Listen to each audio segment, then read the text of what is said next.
HIV and AIDS continue a deadly march across southern Africa. In the nation of Zambia alone, the average life expectancy has dropped to under 40 years of age, and an estimated 120,000 children are living with the disease. More than 300,000 other kids have been orphaned by it.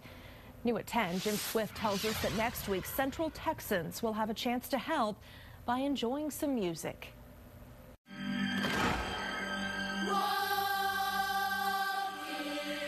Many of the young people in the African Children's Choir have seen one or both of their parents die of AIDS. Next Wednesday night, a dozen choir members will team up with Austin singer-songwriters for a concert that will help pay to make that sort of thing stop.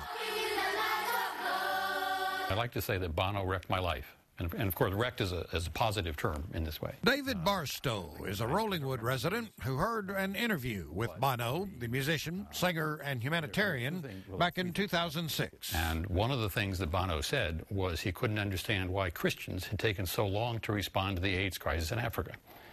And so I'm sitting in the audience, and I'm thinking, well, I'm a Christian, and I've been to Africa many times on business, had some consulting business there, on tourism. I love the place, and I hadn't done anything.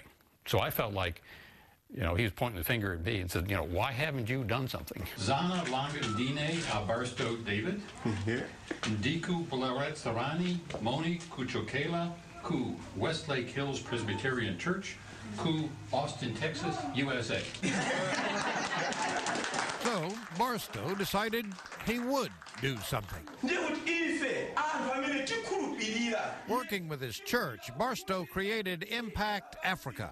That's Impact with an E, and it stands for Empowering Pastors to Act. The trouble with HIV and AIDS is that the mode of transmission is primarily sexual contact.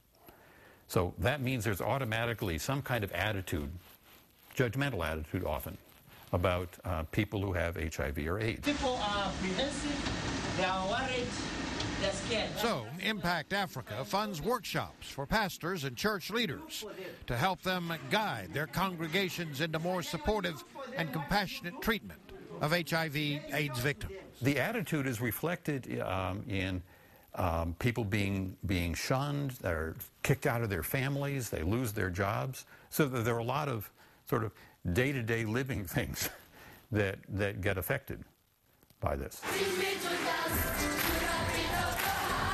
As the stigma declines, the thinking goes, so will the AIDS epidemic, as people drop their fear of getting tested and treated.